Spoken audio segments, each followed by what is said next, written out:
नमस्कार दोस्तों, विधान लॉ क्लासेस यूट्यूब चैनल में एक बार फिर से आपका बहुत बहुत स्वागत है। आज हम सेकंड पार्ट लेकर आए हैं आपको फुल लेंथ टेस्ट पेपर का, जो कि एमपी एडीपी एग्ज़ाम के लिए विधान लॉ क्लासेस द्वारा तैयार किया गया है। इसमें आज हमने स्पेशली जो शामिल किए हैं वो मध्य प्रदेश जीके के क्वेश्चनों को शामिल किया गया है। तो बहुत, और इसमें कुछ मेजर पार्ट जो है मध्य प्रदेश जीके का रहेगा, और जो अदर पार्ट है उसमें भी हमने अदर क्वेश्चन भी इसको शामिल किए हैं। चलिए देखते हैं।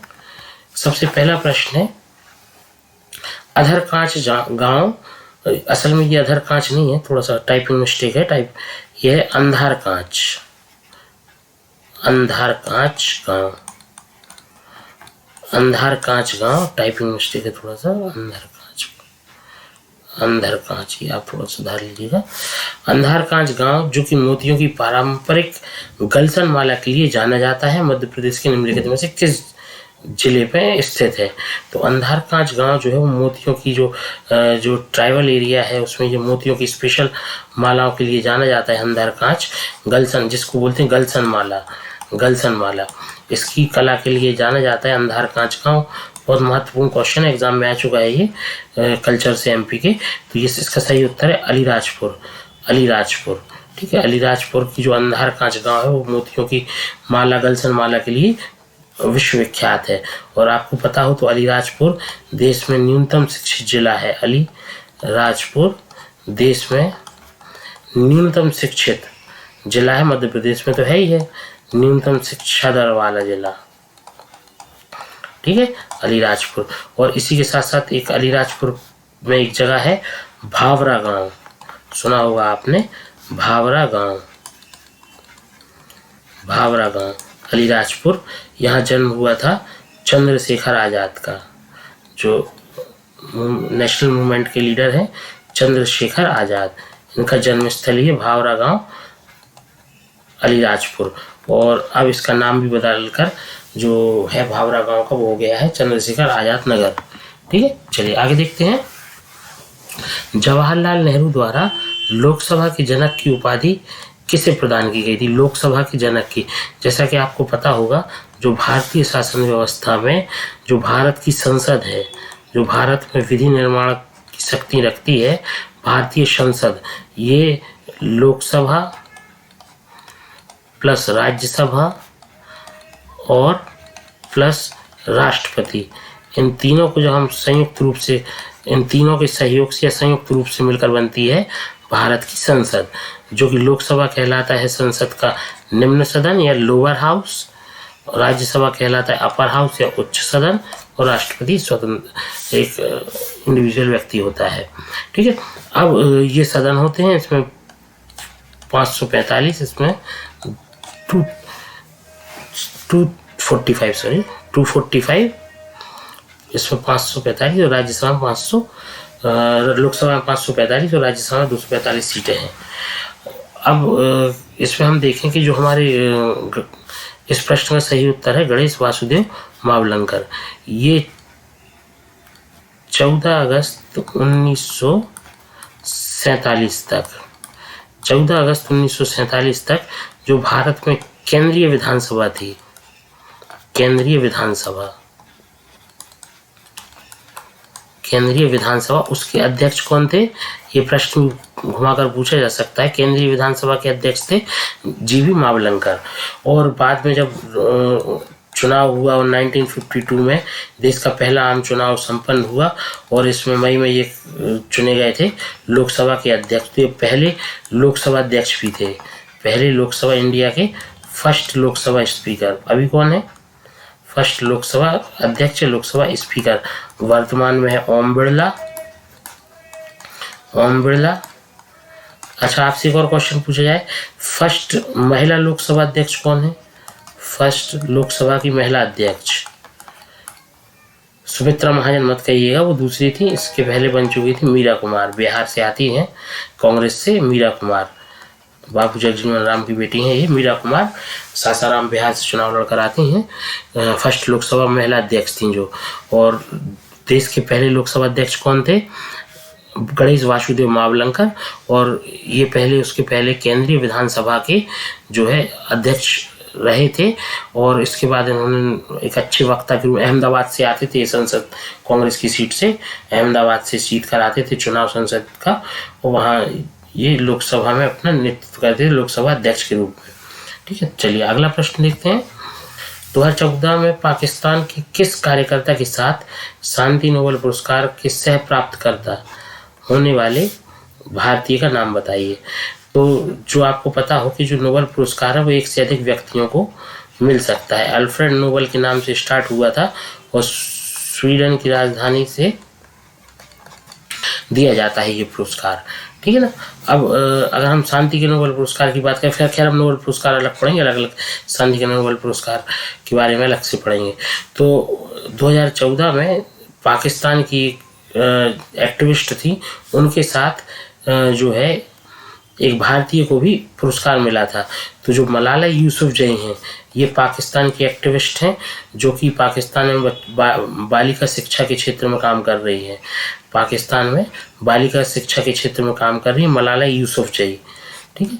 और जो कैलाश सत्यार्थी हैं, ये वो एक्टिविस्ट हैं जो कि विदिशा मध्य प्रदेश से आते हैं, विदिशा मध्य प्रदेश से आते हैं, और इनको मलाला यूसुफजई को और इनको संयुक्त रूप से शांति का नोबेल पुरस्कार 2014 में मिला था। ठीक है, शांति का नोबेल पुरस्कार 2014 में इनको संयुक्त रूप से मिला था। ये इनका बचपन बचाओ आंदोलन काफ़ी फेमस है। बचपन बचाओ आंदोलन, बाल मजदूरी के क्षेत्र में ये वर्क करते हैं। और मलाला यूसुफजई किस क्षेत्र में वर्क करती हैं? बालिका शिक्षा के रूप में, महिलाओं की शिक्षा के क्षेत्र में। कैलाश सत्यार्थी बच्चों का जो शिक्षा है या बाल मजदूरी उसके विरोध में मुख्य रूप से काम करते हैं। बचपन बचाओ आंदोलन के लिए पूरे विश्व में प्रसिद्ध हैं। और कैलाश सत्यार्थी और जो कि विदिशा मध्य प्रदेश भारत से हैं, और मलाला यूसुफजई जो कि पाकिस्तान से, दोनों को संयुक्त रूप से 2014 में शांति का नोबेल पुरस्कार मिला था। ठीक है। अच्छा, आप ये बता सकते हैं कि फर्स्ट भारतीय जिन्हें नोबेल पुरस्कार मिला था वो है रविंद्रनाथ टैगोर। रविंद्रनाथ टैगोर फर्स्ट भारतीय जिन्हें नोबेल पुरस्कार मिला वो है रविंद्रनाथ टैगोर। और चलिए आगे देखते हैं। 1992 में निम्न में से किस उद्योगपति ने भारत रत्न जीता? तो उद्योगपतियों की बात करें तो अजीम प्रेमजी हो या धीरूभाई अंबानी हो या राहुल बजाज हो, इन तीनों को तो कभी भी भारत रत्न नहीं मिला। आगे चल के हो सकता मिल जाए, मगर यहाँ पे ये बात का सही उत्तर है इसका JRD टाटा। आपने सुना होगा झारखंड का टाटा नगर है ना, और ये अपने आप में काफ़ी जाने माने बिजनेसमैन है। JRD टाटा, रतन टाटा का नाम आपने सुना होगा। तो 1992 में इनको दिया गया भारत रत्न पुरस्कार। और आपको पता हो भारत रत्न पुरस्कार में एक पीपल के पत्ते की आकृति का जो है वो पुरस्कार होता है। ठीक है, सॉरी मैंने उल्टा बना दिया इसको, ऐसा होता है, जैसे पीपल के पत्ते की आकृति का मेटल का पुरस्कार होता है और उस पर लिखा रहता है भारत रत्न। और भारत रत्न में किसी भी प्रकार की कोई राशि नहीं दी जाती, क्योंकि पुरस्कार अपने आप में बहुत बड़ा पुरस्कार है। भारत का सर्वोच्च नागरिक सम्मान कहलाता है भारत रत्न। भारत का सर्वोच्च नागरिक सम्मान है भारत रत्न। और भारत रत्न जो प्राप्त व्यक्ति हैं वो अपने आप में एक महान शख्सियत बन जाते हैं, उन्हें वरीयता क्रम में स्थान मिलने लगता है देश में। और अगर आपसे बात करें भारत रत्न जो कि भारत का सर्वोच्च नागरिक सम्मान है, इसकी शुरुआत हुई थी कब? 1954 में इसकी स्थापना हुई और इसकी कमेटी बनाई गई और 1955 में फर्स्ट पुरस्कार दिया गया। 1955 में फर्स्ट भारत रत्न पुरस्कार दिया गया और ये मिला 3 व्यक्तियों को। किस किस को? इसमें थे सर्वपल्ली राधाकृष्णा जो कि भारत के पहले उपराष्ट्रपति थे। राधाकृष्णा, सर्वपल्ली राधाकृष्णा। दूसरे नंबर पे इसमें कौन था? CV रमन, चंद्रशेखर वेंकट रमन। और ये 2 व्यक्ति जो थे और इनके साथ एक और व्यक्ति थे, चंद्रशेखर वेंकट रमन और सर्वपल्ली राधाकृष्णन। और एक व्यक्ति और थे जिनका नाम था, क्या आप बता सकते हैं कौन है ये? सर्वपल्ली राधाकृष्णन, चंद्रशेखर वेंकट रमन और एक व्यक्ति थे जिनका नाम है चक्रवर्ती C राजगोपालाचारी। ये कौन थे, क्या आप इनको जानते हैं? चक्रवर्ती राजगोपालाचारी जो हैं वो भारत के अंतिम गवर्नर जनरल या पहले भारतीय गवर्नर जनरल हैं, ये है ना। इनके बारे में हम पढ़ेंगे डिटेल में। चक्रवर्ती राजा जी इनका उपनाम है और इनके नाम पे उत्तराखंड में भी राजा जी नेशनल पार्क बना हुआ है। चक्रवर्ती राजगोपालाचारी ये भारत के पहले भारतीय गवर्नर जनरल और भारत के अंतिम गवर्नर जनरल भी इनको हम जानते हैं, ठीक है। क्योंकि इसके बाद जब अंग्रेजी शासन समाप्त हुआ तो और सीवी रमन कौन है? चंद्रशेखर वेंकट रमन। रमन प्रभाव वाले सीवी रमन है, चंद्रशेखर वेंकट रमन। एस राधाकृष्णन भारत के पहले उपराष्ट्रपति। और अगर आपको ये तीनों भी ऑप्शन में आ जाए कि फर्स्ट किसको मिला, तो आपको लगाना है एस राधाकृष्णन, क्योंकि ये उपराष्ट्रपति थे और वरीयता क्रम में इनका नाम आएगा पहले। तो सबसे पहला पुरस्कार किसे मिला? एस राधाकृष्णन को। इन दो दूसरा तीसरा अपन डिसाइड नहीं कर सकते। एक साथ 1954 में बनी, 1955 में इन तीनों को घोषणा हुई। और अगर आपसे इन तीनों में भी पूछ लिया जाए पहला किसको मिला, तो एस राधाकृष्णन, क्योंकि वो तत्कालीन उपराष्ट्रपति हैं भारत के और चूंकि उनकी वरीयता क्रम इन दोनों में ऊपर है इसलिए उनको मिला। अच्छा, एक और यहाँ से क्वेश्चन मैं आपसे करना चाहूँगा कि एकमात्र व्यक्ति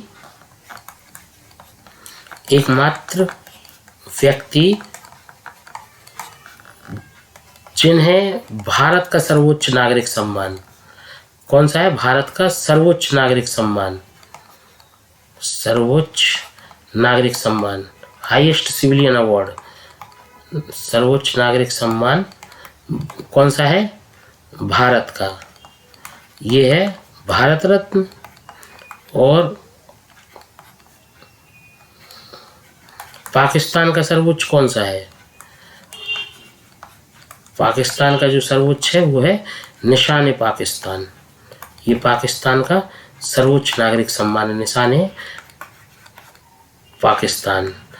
तो एकमात्र व्यक्ति जिन्हें भारत का सर्वोच्च नागरिक सम्मान भारत रत्न और पाकिस्तान का सर्वोच्च नागरिक सम्मान निशान पाकिस्तान दोनों प्राप्त हुए हैं, तो इसमें सही उत्तर इसका होगा मोरारजी भाई Desai.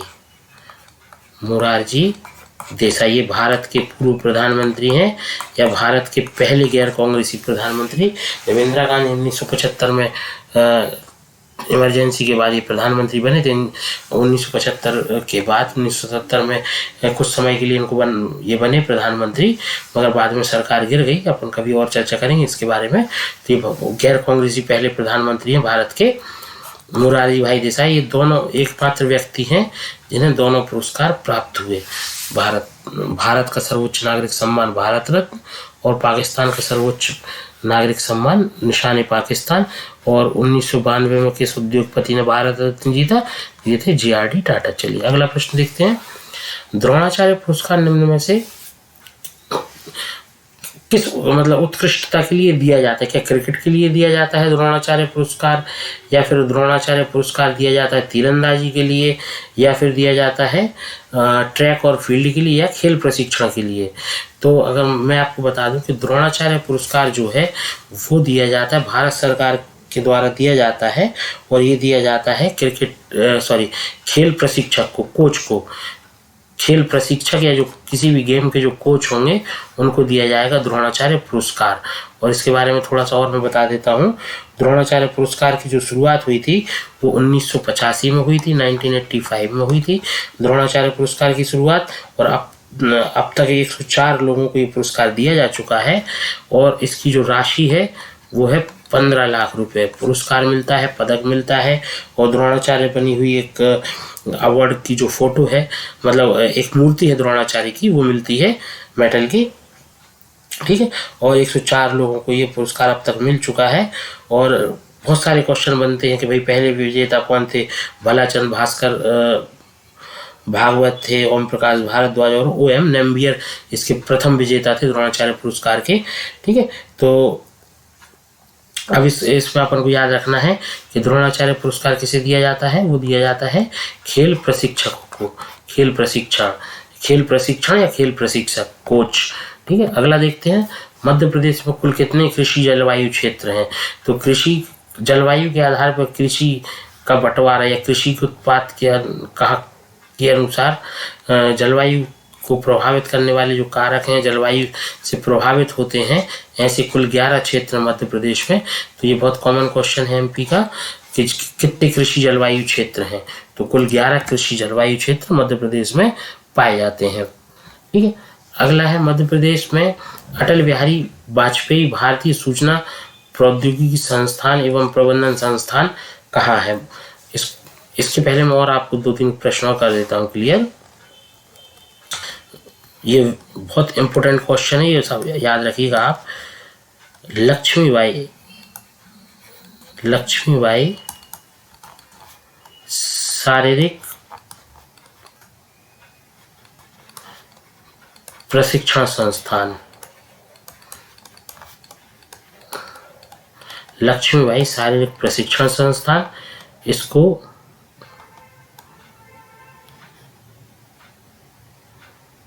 LIP Lakshmibai physical education institute. फिर इसके बाद एक ये हो गया आपका, ये हो गया, फिर हो गया IIIT Indian Atal Bihari Vajpayee Indian institute, Atal Bihari Vajpayee Indian Institute of Information Technology and management. ये दोनों जो कॉलेज हैं, ये दोनों कॉलेज आपके मिलेंगे आपको ग्वालियर में, ग्वालियर में, दोनों कॉलेज आपको मिलेंगे ग्वालियर में। तो ग्वालियर में क्या क्या है, ये रानी लक्ष्मीबाई का कई बार एग्जाम में क्वेश्चन पूछा जा चुका है। तो रानी लक्ष्मीबाई शारीरिक प्रशिक्षण संस्थान कहाँ पर है, ग्वालियर में है। और IITM कहाँ पर है, ये ग्वालियर में है। Atal Bihari Vajpayee Indian Institute of Information Technology and Management, IITM बोलते हैं इसको, ये ग्वालियर में है। और एक चीज़ और आपसे यहाँ पूछी जा सकती है कि भारत का एकमात्र शहर, भारत का इससे अलग है ये प्रश्न, भारत का एकमात्र शहर जहां IIT प्लस IIM दोनों हैं। IIT का मतलब होता है इंडियन इंस्टीट्यूट ऑफ टेक्नोलॉजी और IIM का मतलब होता है इंडियन इंस्टीट्यूट ऑफ मैनेजमेंट। ये मैनेजमेंट के लिए देश के सर्वोच्च संस्थान है और ये तकनीक जो टेक्नोलॉजी है उसका देश का सर्वोच्च संस्थान है। और देश का केवल एक शहर ऐसा है जिसमें ये दोनों इंस्टीट्यूट एक साथ एक ही शहर में आपको मिलेंगे। अदरवाइज आप अगर मुंबई में जाएंगे तो मुंबई IIT है मगर वहाँ पे IIM नहीं है, दिल्ली IIT है, IIM नहीं है ना। अहमदाबाद में आपको IIM मिलेगा, IIT नहीं मिलेगा। तो अलग अलग जो ऐसे शहर है भारत के, वहाँ पर या तो IIT या IIM है, मगर हमारे पूरे देश में एकमात्र ऐसा शहर है जहां IIT और IIM दोनों एक साथ उपलब्ध हैं, वो शहर है इंदौर। बहुत इंपॉर्टेंट प्रश्न है ये, है ना, एकमात्र देश का शहर जहां IIT और IIM दोनों हैं। चलिए आगे देखेंगे। अगला प्रश्न है, मध्य प्रदेश शासन द्वारा इकबाल पुरस्कार किस क्षेत्र में उत्कृष्टता के लिए दिया जाता है। तो इकबाल पुरस्कार मध्य प्रदेश शासन द्वारा उर्दू साहित्य के क्षेत्र में प्रतिवर्ष दिया जाने वाला पुरस्कार है। इकबाल पुरस्कार उर्दू साहित्य के लिए। अगला प्रश्न देखते हैं, उज्जैन में कुंभ मेले का आयोजन प्रत्येक कितने वर्ष बाद होता है। तो उज्जैन में कुंभ मेले का आयोजन प्रत्येक 12 वर्षों के बाद होता है। और ये जो उज्जैन का कुंभ है ये किस नदी के किनारे लगता है, ये लगता है क्षिप्रा नदी के किनारे, है ना। क्षिप्रा नदी के तट पर जो है उज्जैन का कुंभ मेला लगता है प्रत्येक 12 वर्षों में। ठीक है, इसके साथ साथ और कहाँ कहाँ कुंभ मेले का आयोजन होता है। विश्व का सबसे ज़्यादा लोगों की संख्या वाला आयोजन होता है कुंभ आयोजन, और ये भारत में होता है कहाँ कहाँ पर। एक तो मैंने अभी आपको बता दिया उज्जैन, जो कुंभ मेला कहाँ कहाँ होगा आपका उज्जैन, ये अपन को याद रखना है उनकी किस नदी में, क्योंकि नदी पे ये स्नान का विशेष महत्व होता है। उज्जैन में होता है क्षिप्रा नदी। अच्छा, ये क्षिप्रा किसकी सहायक नदी है, कमेंट बॉक्स में जरूर बताइएगा। फिर इसके बाद आपका नासिक, जो कि महाराष्ट्र में है। नासिक में होता है ये गोदावरी नदी के तट पर, गोदावरी नदी। एक और होता है आपका इलाहाबाद, ये गंगा नदी और हरिद्वार, ये भी गंगा नदी। ठीक है, ये असल में इलाहाबाद वाला गंगा यमुना के संगम पे होता है, इसको संगम भी बोल सकते हैं। हरिद्वार में गंगा नदी, ये दोनों अलग है। इन जगहों पर होता है आपका कुंभ मेले का आयोजन प्रत्येक 12 वर्षों में। ठीक है, उज्जैन की बात करें तो उज्जैन में आपको महाकालेश्वर मंदिर, जो कि अब महाकाल लोक के नाम से उन्होंने एक कॉरिडोर को नाम दे दिया है। प्रधानमंत्री नरेंद्र मोदी ने अभी इसका उद्घाटन किया था, महाकाल लोक का, है ना। और उज्जैन में संदीपनी आश्रम हो, जहाँ श्री कृष्ण और सुदामा की शिक्षा हुई थी। संदीपनी आश्रम या मंगलनाथ का मंदिर है, जो कि मंगलनाथ जो मंदिर है, ये आपका सेंटर पॉइंट कहा कहलाता है ज्योतिष विद्या की, जो ज्योतिष शास्त्र होती है उसमें क्या उसकी सारी गणनाएं मंगलनाथ के मंदिर को जो है या उज्जैन को जो है सेंटर मान के की जाती हैं। ठीक है, तो उज्जैन में कई सारे, चाहे काल भैरव का मंदिर हो, सिद्धि देवी का मंदिर हो, ये काफ़ी फेमस जो है उज्जैन एक बड़ा तीर्थ क्षेत्र है भारत का। और इसके साथ साथ ये संबंधित रहा है आपका ऐतिहासिक, विक्रमादित्य से भी संबंध इसका रहा है इतिहास में। तो उज्जैन के बारे में हम जब जिलेवार अध्ययन करेंगे जब पढ़ेंगे एक बार फिर से। अगला प्रश्न देखते हैं, प्रतिष्ठित उपन्यास मालगुड़ी देश। आपने दूरदर्शन पर एक कार्यक्रम आता था मालगुड़ी देश, स्वामी नाम का लड़का रहता था, जिसमें एक सामान्य कहानियाँ, अलग अलग कहानियाँ अपन को देखने मिलती थी, सभी ने देखा होगा मालगुड़ी डेज। ये जो उपन्यास, एक उपन्यास पर आधारित था वो नाटक, और ये उपन्यास है वो किसने लिखा? तो उपन्यास लिखा है आर के नारायण ने। आर के नारायण ने उपन्यास लिखा है, और आर के नारायण मालगुड़ी डेज के उपन्यास के लेखक हैं। इसके इन्हीं के भाई थे। इस प्रश्न का सही उत्तर तो ये हो गया, इस प्रश्न का सही उत्तर हो गया आर के नारायण। और इनके बारे में और मैं आपको बता दूं कि जो आर के लक्ष्मण थे, इनको बोलते हैं कॉमन मैन ऑफ इंडिया। इनके भाई हैं आर के नारायण के, कॉमन मैन ऑफ इंडिया। ये एक कार्टूनिस्ट थे, और अपना जो इनका कार्टून था कॉमन मैन, उसके लिए जाने जाते थे। तो common man of India R K Laxman है, और आर के नारायण क्या है? मालगुड़ी डेज के लेखक हैं। चलिए अगला देखते हैं, वर्ष खालिस्तान में मध्य प्रदेश से अलग कर छत्तीसगढ़ राज्य बनाया गया। तो मध्य प्रदेश के बारे में अगर हम बात करें तो मध्य प्रदेश एक हिंदी भाषी राज्य और देश के सेंटर में स्थित है। थोड़ा सा मैं इतिहास आपको बता दूं। सबसे पहले जब भारत का जो अंग्रेजों से विलय हुआ, तो 1947 में ये विलय जब हुआ, तो लॉर्ड माउंटबेटन एक योजना लेकर आए, माउंटबेटन योजना। इन्होंने कहा कि हमने जैसे जैसे भारतीय राज्यों पर कब्जा किया था, हम उनको वैसे ही स्वतंत्र कर देंगे। फिर वो राज्य होंगे जो भारत में मिलना चाहेंगे भारत में मिलेंगे, जो स्वतंत्र रहना चाहेंगे स्वतंत्र होंगे, या पाकिस्तान में जाना चाहेंगे पाकिस्तान में चले जाएंगे। तो ऐसे करके अलग अलग जो है राज्यों का गठन हो गया, उनको अलग अलग तरीक़ों से भारत में मिलाया गया, है ना, या कुछ भारतीय उनको सुविधाएं दी गई। फिर जब 1947 में का खा गा श्रेणी के राज्यों का गठन हुआ, तो मध्य प्रदेश भी उनमें शामिल था। अब मध्य प्रदेश की अगर बात देखी जाए तो 1953 की अगर हम बात करें, 1953, इस समय देश में सबसे ज़्यादा दिक्कत ये हो रही थी कि भारत में अलग अलग राज्यों में भाषा के आधार पर एक युद्ध की स्थिति बनी हुई थी, जिसमें सबसे अग्रणी राज्य था आपका आंध्र, ये वाला हिस्सा आंध्र प्रदेश। क्योंकि यहाँ आप थोड़ी थोड़ी दूरी पे जाएंगे, यहाँ पे आंध्र प्रदेश में आपकी तेलुगु चलता है, फिर आप थोड़ा नीचे आएंगे तो ये तमिलनाडु का तमिल हो जाती है यहाँ भाषा।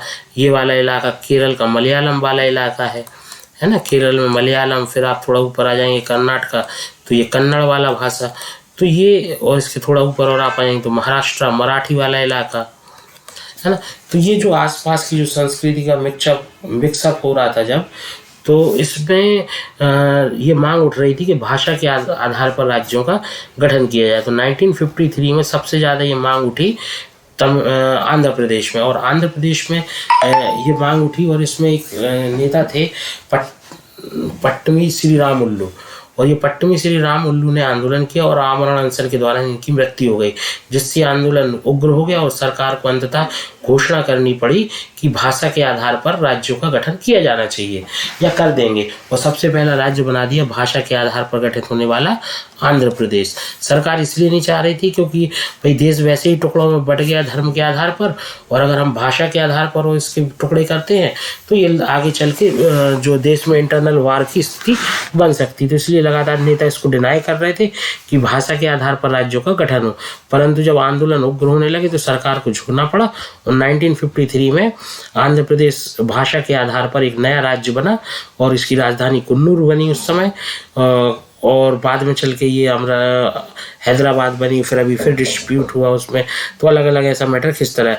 और जब यही मांग जब आगे चली तो 1955 में राज्य पुनर्गठन आयोग का गठन हुआ और 1956 में उसकी रिपोर्ट के आधार पर कुछ राज्यों का गठन हुआ। तो मध्य प्रदेश का भी गठन हुआ 1 नवंबर 1956 में।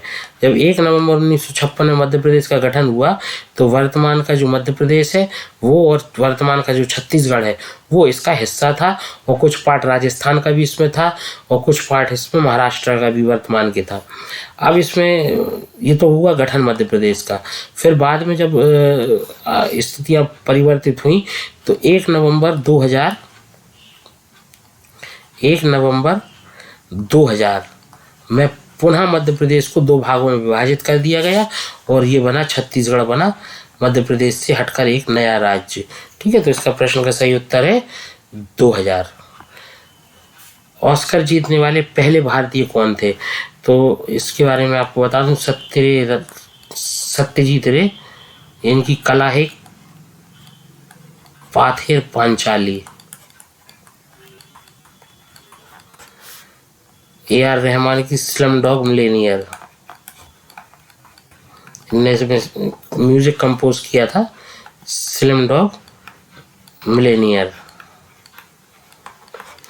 और भानु अथैया ये थी गांधी मूवी आई थी रिचर्ड एटनबरो की, जिसमें रिचर्ड एटनबरो ने गांधी की भूमिका की फिल्म बनाई थी। तो गांधी में भानु अथैया ने जो है कॉस्ट्यूम डिजाइनिंग की थी और इसके लिए इनको मिला था ऑस्कर पुरस्कार। तो फर्स्ट ऑस्कर पुरस्कार विजेता कौन है? भानु अथैया। इनको मिला था किस कैटेगरी में? कॉस्ट्यूम मतलब dress, costume designing. Costume designing के लिए भानु अथैया को नोबेल पुरस्कार मिला था, जिसके लिए इनको पहले भारतीय थे जिनको नोबेल पुरस्कार मिला। इसके बाद पाथेर पांचाली, सत्यजीत रे और स्लम डॉग मिलियनेयर को भी इनमें पुरस्कार प्राप्त हो चुका है। अगला देखेंगे, निम्न में से किस रेलवे स्टेशन भवन को यूनेस्को द्वारा विश्व विरासत स्थल के रूप में घोषित किया गया है? तो यूनेस्को का जो मुख्यालय है, यूनेस्को का थोड़ा सा बता दूं आपको। यूनेस्को का मतलब होता है United Nation Educational and Scientific Cultural Organization. मतलब ये एजुकेशन, साइंटिफिक जो वैज्ञानिक तरीके हैं और कल्चर जो है उसके क्षेत्र में जो भी विषय वस्तु आती है, जो भी ऐतिहासिक महत्व वाली चीज़ें आती हैं, उनको संरक्षित करने के काम के उद्देश्य से बनाया गया यूनेस्को का गठन हुआ। इसका हेडक्वार्टर है पेरिस में। और जो भारत है, अगर हम मध्य प्रदेश की बात करें, मध्य प्रदेश के संदर्भ में, तो मध्य प्रदेश में यूनेस्को की जो क्षेत्र हैं वो कौन कौन से हैं? एक तो खजुराहो के मंदिर, भीमबेटका की शैल चित्र समूह और सांची के स्तूप। ये मध्य प्रदेश के अंदर जो है यूनेस्को द्वारा संरक्षित क्षेत्र हैं। 3 क्षेत्र हैं मध्य प्रदेश में, और यही यूनेस्को अलग अलग जगहों को भी अपने सूची में शामिल करती है और उनका देखरेख, उनका संरक्षण करती है। और दिए गए ऑप्शन में रेलवे स्टेशन की अगर हम बात करें तो छत्रपति शिवाजी टर्मिनस, ये अब वर्तमान में इसका नाम हो गया महाराजा छत्रपति शिवाजी टर्मिनस। ठीक है, नाम बदल गया है, महाराणा छत्रपति शिवाजी टर्मिनस, जो कि मुंबई के रेलवे स्टेशन का नाम है। छत्रपति शिवाजी टर्मिनस, मुंबई CST भी बोलते हैं इसको। तो ये है यूनेस्को की विश्व विरासत स्थल का हिस्सा। ठीक है। और टर्मिनस का मतलब क्या होता है, जहाँ से बहुत सारी, एक तो आपको एक चीज़ और बता देता हूँ मैं।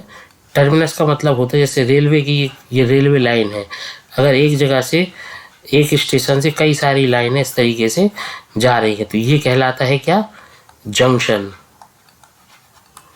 जंक्शन।